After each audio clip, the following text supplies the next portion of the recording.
Hello friends, आदाब, नमस्कार, सत श्री अकाल। स्वागत है आपका मेरे यूट्यूब चैनल जुगल फाइबर टेक में, जिसमें हम बात करते हैं थर्मोसेट कंपोजिट की, और उसके साथ साथ हम बात करते हैं जो इसके साथ पॉलीमर्स का रॉ मटेरियल है या ओवरऑल प्रोसेसिंग है या थर्मोसेट प्रोसेस जो मोस्टली अभी स्टार्ट करा है वो wet layup hand layup process है, और उसके साथ पल्ट्रूजन प्रोसेस है। उसके अलावा अगर कोई भी प्रोसेस है, चाहे उसका रॉ मटेरियल की हैंडलिंग हो, रॉ मटेरियल की डेवलपमेंट्स हो, कैसे मटेरियल को स्टोर करना है, कैसे मटेरियल पे वर्किंग करनी है, प्रोसेस को कैसे डेवलप करना है, कैसे इंप्रूव करना है, तो each and every resolution only in one channel, that is Jugal fibre tech. आज का मेरा लास्ट टॉपिक था वो था मेरा GMP compliance, statutory compliance, regulatory compliance में क्या डिफरेंस है। उससे पहले मैंने आपको बताया था कि रेजिन और रेजिन के टाइप क्या कौन कौन सी हैं और किस रेजिन को हमें कहाँ पे यूज़ करना है, किस रेजिन की क्या एडवांटेज है, क्या डिसएडवांटेज है, क्या प्रॉपर्टीज़ है। आज का मेरा टॉपिक रहेगा कि क्या है, what is styrene, what is catalyst, what is accelerator, what is promoter. इन तीनों के बीच में क्या डिफरेंस है और ये है क्या क्या है। तो सबसे पहले हम स्टार्ट करते हैं स्टायरिन से।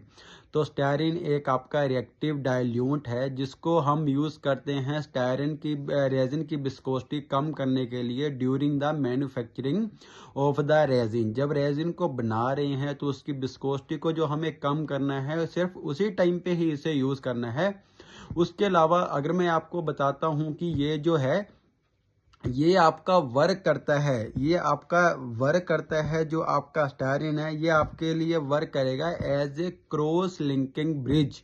क्रॉस लिंकिंग ब्रिज का काम करेगा, जो आपके रेजिन बनाने के लिए जो भी पॉलिएस्टर चेन होती है, पॉलिएस्टर चेन को इकट्ठा करके उसको ज्वाइंट करके इकट्ठा करके जो बनाता है वो आपका स्टायरिन ही बनाता है।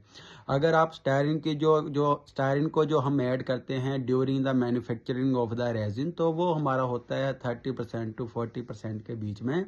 और जब भी आप किसी भी पॉलीमर मटेरियल्स को बना रहे हो, डेवलप कर रहे हो, तो जो आपके पास मेजरिंग इंस्ट्रूमेंट होता है, मेजरिंग टूल होता है, उसका जो लीस्ट काउंट हो वो 0.4 डिजिट्स में हो। ये आप याद रखना, कभी भी ऐसे मत यूज करना जिसमें सिर्फ 1 kg 2 kg 1.20 kg, ऐसा नहीं। 1 के पार्ट 4 डिजिट्स होने चाहिए, जैसे 1.2340, 1.2339। कई बार हमें .0001 में कभी कभी हमें क्वांटिटी ऐड करनी होती है, तो इस बात का आपको हमेशा ही ध्यान रखना है।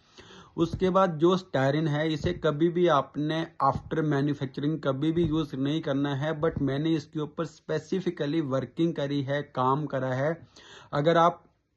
अगर बाद में यूज करना भी है तो वो आपको करना है लेस देन 1%, मतलब करना तो है ही नहीं, वो भी तभी करना है अगर आपके पास कोई एक्सपर्टीज हो।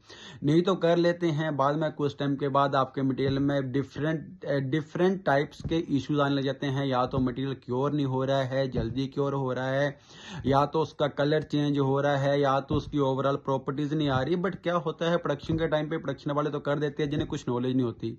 बट कभी भी आपको स्टायरिन को विदाउट, अगर आपको बताऊं, मैन्युफैक्चरिंग के अलावा किसी एक्सपर्टीज, चाहे आपके पास वो पीएचडी पॉलीमर्स हो या कोई आपके पास पॉलीमर का एक्सपर्ट हो, सिर्फ उसकी देख रेख में ही आपको अगर बाद में यूज ऐड करना है तो उसकी देख रेख में ही आप इसे यूज करो। अदरवाइज कभी भी आप ऐसे मत करो कि एक बार रेजिन बन गया तो बाद में जब आपके पास रॉ मटेरियल आ रहा है तो आपकी उसकी विस्कोसिटी कम करने के लिए या कोई भी XYZ कोई और आपको इश्यू है उसको रिजॉल्व करने के लिए आप स्टायरिन यूज करिए, तो कभी भी आपको यूज नहीं करना है। तो स्टायरिन आपका यूज होता है जब ये रेजिन बनता है विस्कोसिटी को कम करने के लिए। ये जो मैंने आपको अभी इसके बारे में बताया है स्टायरिन के बारे में, ये रिएक्टिव डाइल्यूट है आपके पास एक। तो स्टायरिन का मैंने आपको बता दिया। अब नेक्स्ट चलते हैं हम अपने पास, वो है हमारे पास कैटालिस्ट। तो कैटालिस्ट क्या है, किसे बोलते हैं कैटालिस्ट। तो कैटालिस्ट जब भी जो हमारा MEKP है, मिथाइल इथाइल कीटोन पर ऑक्साइड, तो वो आपका होता है, तो उसे आप बोलते हो कैटालिस्ट। तो कैटालिस्ट जब भी आप इससे, कैटालिस्ट को क्या होता है, मिथाइल इथाइल कीटोन पेरोक्साइड। अब MEKP का काम क्या होता है, सबसे बड़ी बात तो यही है आपके पास। पहले तो आपको ये पता होना चाहिए कि MEKP का काम क्या होता है। MEKP का काम होता है, जब आपने अपना रेजिन अपने पास ले लिया है, तो रेजिन ऐसे ही आप कभी भी यूज करोगे तो वैसे तो वो कभी हार्ड होगा ही नहीं। तो उसको हार्ड होने के लिए कि विद इन द, जो मैंने आपको बताया है, इसके क्योरिंग टाइम 4 आवर्स का होता है, 4 घंटे का होता है। 4 घंटे में वो एम्बिएंट टेम्परेचर, रूम टेम्परेचर, या जो मैं बताऊं जो एवरेज टेम्परेचर तो आपका 30-35 कोई भी टेम्परेचर हो, उसके ऊपर वो क्योर होना चाहिए, वो सूखना चाहिए। तो वो सूखेगा कैसे? जब हम अपने रेजिन में हम कैटालिस्ट ऐड करेंगे। तो कैटालिस्ट की परसेंटेज क्या होती है? 1 to 2% हम इसे यूज करते हैं। तो कैटालिस्ट को जब भी आप यूज करोगे तो कैटालिस्ट में किसको बोलते हैं हम? MEKP को, मिथाइल इथाइल कीटोन पर ऑक्साइड। तो ये करता क्या है कैटालिस्ट? ये कभी भी आपका क्योर नहीं करेगा रेजिन को, बट ये रिएक्शन को स्टार्ट करेगा। क्या काम है फिर से MEKP का? MEKP सिर्फ आपकी रिएक्शन को स्टार्ट करेगा, बट उसे क्योर नहीं करेगा। ये आपको हमेशा ही ध्यान रखना है। MEKP does not cure the resin but it starts the reactions. MEKP का जब आप टेस्ट करोगे तो 9% एक्टिव ऑक्सीजन कंटेंट्स होते हैं इसमें। अगर इसका टेस्ट भी कभी करोगे तो एक्टिव ऑक्सीजन कंटेंट्स कितनी होती हैं? वो होती हैं आपके पास 9% MEKP के लिए। तो MEKP का आपको पता लग गया कितने परसेंट यूज करना है, मिथाइल इथाइल कीटोन पर ऑक्साइड, और इसे आपने यूज करना है 1 to 2%। 2% से ज्यादा कभी यूज मत करना।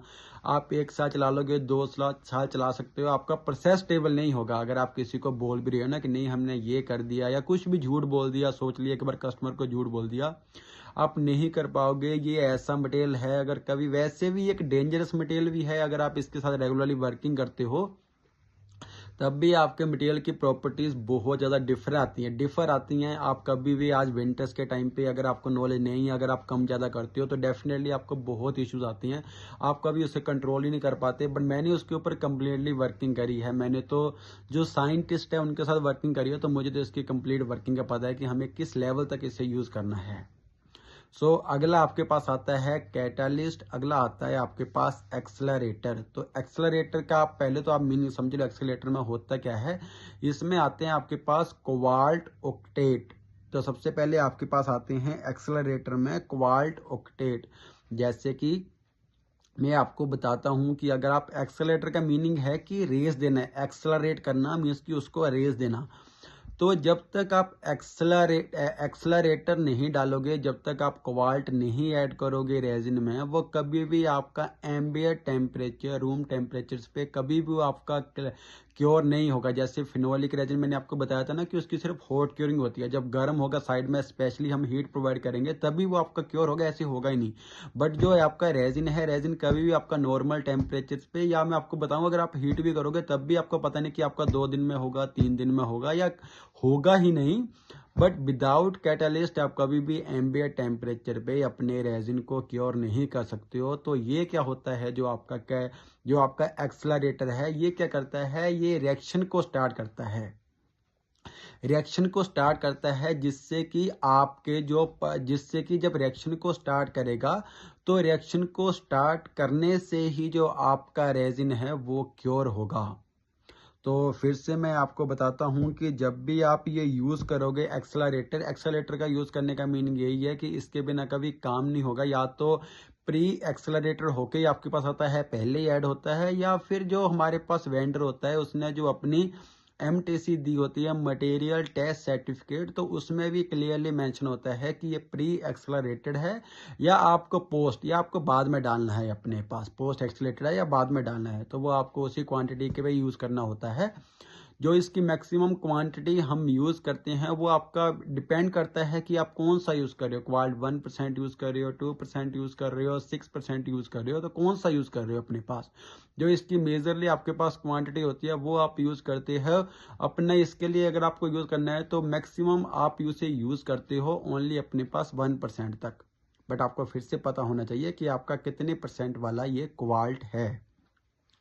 तो नेक्स्ट आपको बताता हूं वो है आपका प्रमोटर। तो प्रमोटर में आपका क्या आता है? प्रमोटर में आपका आता है DMA। DMA की फुल फॉर्म क्या होती है? डाईमिथाइल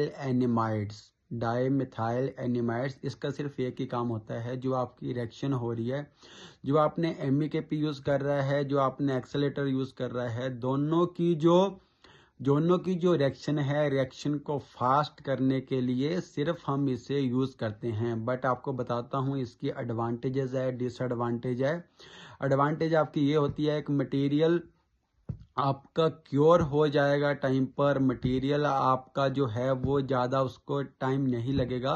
बट इसकी डिसएडवांटेज ये है कि मटेरियल आपका जल्दी ही क्योर हो जाएगा। अगर जल्दी ही क्योर हो गया मटेरियल तो उसमें ज़्यादा श्रिंकेज आ सकती है, उसमें क्रैक आ जाएंगे, और ये डेफिनेटली आते भी हैं। बट अगर आप इसको एक एग्जैक्ट क्वांटिटी में यूज़ कर रहे हो तब इसके ऊपर कुछ भी ऐसा नहीं आएगा। जो इसकी क्वांटिटी है वो हम यूज़ करते हैं 0.3% तक। बट जब भी आपको कभी भी डीएम में यूज़ करना है तो इसको आपको कभी भी अकेले नहीं यूज़ करना है। इसका 10% सोल्यूशन बनता है। जो 10% सोल्यूशन है वो भी मैं आपको बताऊंगा। बट किसी भी क्वेरी के लिए आप हमारे नीचे दिए गए लिंक पे हमारे साथ कनेक्ट कर सकते हो। आप अपनी कोई भी क्वेरी है वो कमेंट बॉक्स में डाल के हमारे से प्रॉपर रेजोल्यूशन ले सकते हो उसका। तो मैंने आपको बता दिया क्या डिफरेंस है बिटवीन स्टायरिन, एमईकेपी, कैटालिस्ट, डीएमए, या मैं बताऊं स्टायरिन, कैटालिस्ट, एक्सलरेटर, प्रमोटर, तीनों में क्या डिफरेंस है, तीनों का मैंने आपको कंप्लीटली बता दिया है। तो अगर आपको इनके बीच में कोई भी इश्यूज आते हैं, किसी भी तरह की आपको कोई परेशानी आती है मेरे किसी भी कंटेंट में, तो आप कमेंट बॉक्स में कमेंट करके बता सकते हैं, जिससे कि मैं आपकी कोई भी प्रॉब्लम्स का कंप्लीट आपको रेजोल्यूशंस दूंगा विद माय प्रैक्टिकल वर्किंग। जो मैंने प्रैक्टिकल वर्किंग करी है मैं सिर्फ वही कंटेंट अपलोड करता हूँ, उसके अलावा और कुछ नहीं है। तो अगर आपको कोई भी डाउट हुआ तो प्लीज़ आप हमारे साथ शेयर करिए।